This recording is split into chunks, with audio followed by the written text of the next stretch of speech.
TV unit কাজ চলছে। ওপাশে হচ্ছে কিচেন। তো আমি পার্টিশনটা এভাবে দিয়েছি,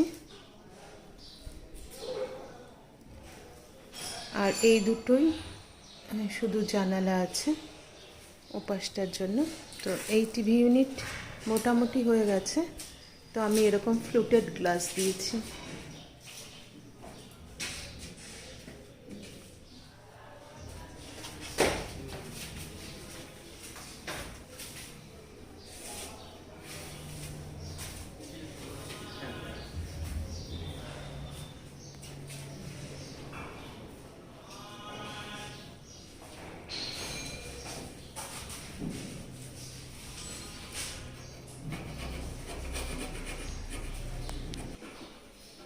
আর এই পোর্শনটা এরকম।